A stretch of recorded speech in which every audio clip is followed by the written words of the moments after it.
రాబోయే 5 ఏళ్లలో విమెన్ ఎలా ఉండాలని మీరు ఎస్టిమేట్ చేసుకుంటున్నారు? విమెన్ పాత్ర పర్టికులర్గా. ఉమెన్ రాజకీయంలలో మంచిగా ఎదగాలి. ఇప్పటికి కూడా పాలిటిక్స్లో రిజర్వేషన్ వస్తుంది కాబట్టి సీట్ ఇస్తాం.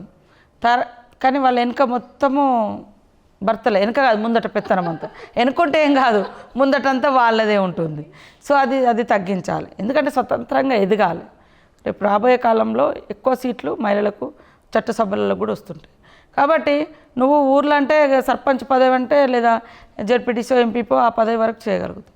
కానీ అసెంబ్లీలో నువ్వు మాట్లాడాలి అంటే లేదా జిల్లా పరిషత్లో మాట్లాడాలంటే నువ్వైతే పోయి ఆడ మాట్లాడలేవు కదా.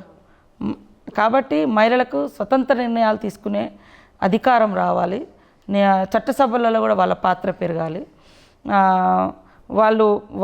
వాళ్ళ కాళ్ళ మీద వాళ్ళు నిలబడాలంటే ఆర్థిక సమానత్వం కూడా, ఆర్థిక స్వేచ్ఛ, సంపాదించడంలో వాళ్ళ పాత్ర పెంచాలి, ఖర్చు పెట్టుకోవడంలో కూడా వాళ్ళ డెసిషన్ మేకర్స్ కూడా వాళ్ళు ఉండాలి. అది పొలిటికల్ కానీ ఎకనామిక్ సంబంధించి కానీ ఏదైనా కానీ చట్టసభల్లో నిర్ణయాధికారంలో వాళ్ళ పాత్ర సమానంగా ఉండాలి. ఇళ్లలో కూడా కుటుంబ వ్యవహారంలో కూడా వాళ్ళ పాత్ర గణనీయంగా ఉండాలి. దానికోసం ఫస్ట్ వాళ్ళను ఆర్థికంగా ఎంపవర్ చేయాలి, ఆర్థికంగా సపోర్ట్ చేయాలి అని మేము ఎక్కువ మహిళా గ్రూపులకు వడ్డీ లేని రుణాలు ఇస్తూ ఆ ఇచ్చిన డబ్బులను ఎక్కడన్నా ఒక్కడ ఇన్వెస్ట్ చేసుకోండి. 5 లక్షలు తీసుకుంటున్నారు, 5 లక్షలకు నెక్స్ట్ ఇయర్ వరకు కనీసం 10 లక్షలు ఎంకరేజ్ చేసుకోండి అని మనం అట్లా వాళ్ళని సపోర్ట్ చేస్తాం. వాళ్ళకు ఆర్థికంగా ఇన్కమ్ జనరేట్ అయినప్పుడు వాళ్ళకు ఒక నమ్మకం వస్తుంది, ధైర్యం వస్తుంది, ఖర్చు పెట్టుకుంటారు. వాళ్ళకి నచ్చిన పద్ధతిలో ఏది అవసరమో వాళ్ళకి తెలుసు కాబట్టి ఖర్చు పెట్టుకునే స్వేచ్ఛ ఉంటుంది. సో అందుకనే సీఎం రేవంత్ రెడ్డి గారు ఫస్ట్ మహిళలకు ఆర్థిక సమానత్వం, ఆర్థిక స్వేచ్ఛ ఉండాలి అని, మహిళల మీద బర్డన్ పడకుండా మీరు ఎటన్నా పోండి తల్లి, మీ అమ్మగారింటికి పోతారా, మీ బిడ్డ హాస్టల్ ఉంటే పోతారా, చుట్టాలు చనిపోతే పోతారా, కానీ డబ్బు లేకుండా మీరు పోగలగాలి అని ఫ్రీ బస్ పెట్టారు. అట్లనే ఇళ్ళల్లో కరెంటు, ఇళ్ళల్లో ఉన్నప్పుడు ఆడోళ్ళ మీదకి వస్తుంది కరెంటు, వస్తాడు కరెంటు కట్ చేస్తాడు, మళ్ళీ ఆమెనే ఇబ్బంది పడుతుంటుంది. కాబట్టి కరెంటు ఫ్రీ 200 యూనిట్లు. అట్లా మనం ఇప్పుడు మహిళా గ్రూప్లకు కూడా ఈ గ్యాస్ కూడా వంట ఎవరు చేస్తారు? లేడీసే చేస్తారు. ఎంత లేదన్నా మనం లేడీసే చేస్తారు. కాబట్టి గ్యాస్కి పైసలు ఉండవు ఆమె దగ్గర, మరి 1200 ఎక్కడి నుంచి కడుతుంది? అందుకోసమని సీఎం గారు రేవంత్ రెడ్డి గారు ఆలోచించి 500కే మహిళలకు, ఇవన్నీ మహిళలను ఎకనామికల్గా సపోర్ట్ చేసే స్కీమ్స్. అది వాళ్ళకి ఇవన్నీ ఎంపవర్ చేయాలి, వాళ్ళను స్ట్రెంగ్తన్ చేయాలని సీఎం గారు ఇట్లాంటివన్నీ కూడా పెట్టడం జరిగింది.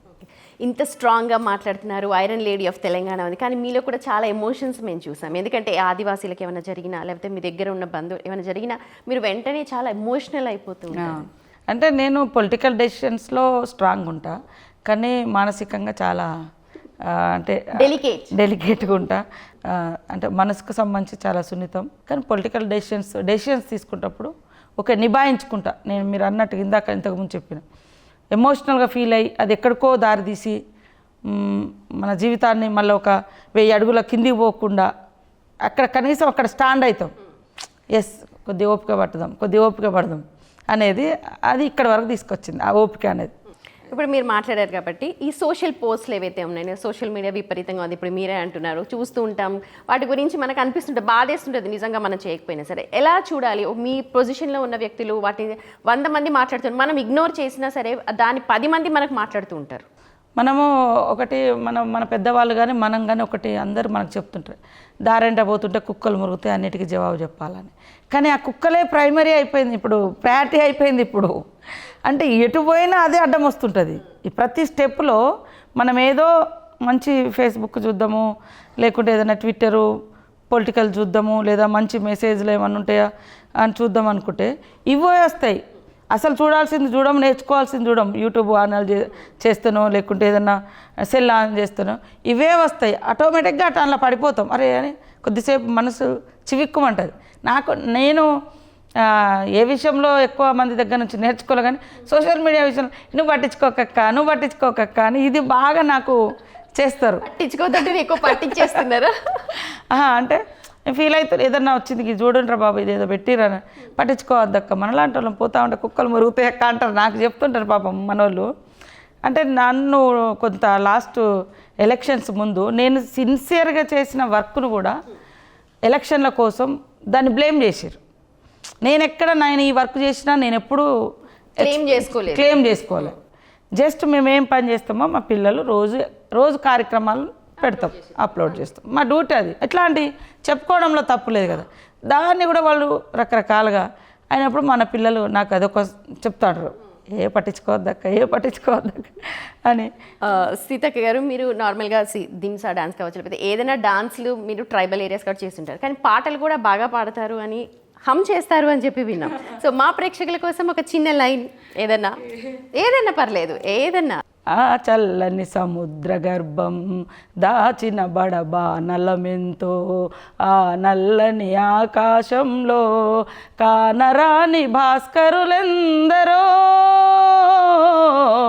ఆ చల్లని సముద్ర గర్భం దాచిన బడబానలమెంతో. దాశరథి గారు అదే, చాలా బాగుంది. సరే, ఫైనల్గా ఇప్పుడు మహిళలకి మీరు ఇచ్చే సందేశం ఏంటి? అంతర్జాతీయ మహిళా దినోత్సవం సందర్భంగా మా తెలంగాణ మహిళలకు, ప్రపంచంలో ఉన్న మహిళలందరికీ కూడా అంతర్జాతీయ మహిళా దినోత్సవ శుభాకాంక్షలను తెలియజేస్తూ ఉన్నాను బిగ్ టీవీ ఛానల్ ద్వారా.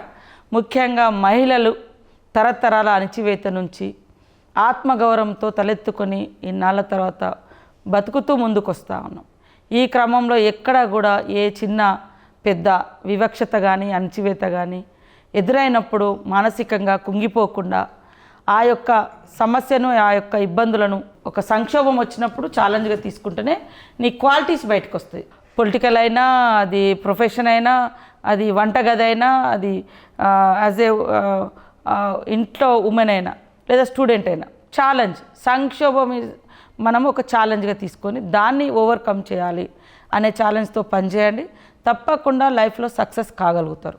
కాబట్టి ప్రతి దగ్గర మనం కూర్చున్న కాడికి అన్ని అవకాశాలు రావు. అవకాశాల కోసం మనం వెతుక్కుంటూ వెళ్ళాలి. వెతుక్కుంటూ వెళ్ళే క్రమంలో రకరకాల ఇబ్బందులు, రకరకాల సంక్షోభాలు, సమస్యలు ఎదురైతే ప్రతి సమస్యను ఒక సవాలుగా తీసుకొని ముందుకు వెళ్ళడమే మనం ఈరోజు ఎదగడానికి ఒక ముఖ్య భూమిక పోషిస్తుంది. ఇది నా లైఫ్లో నేను నేర్చుకున్నది. Thank you so much Seethakka గారు, అండ్ వన్స్ అగైన్ మీకు అంతర్జాతీయ మహిళా దినోత్సవం శుభాకాంక్షలు. Thank you. For more videos like this, subscribe Big TV channel.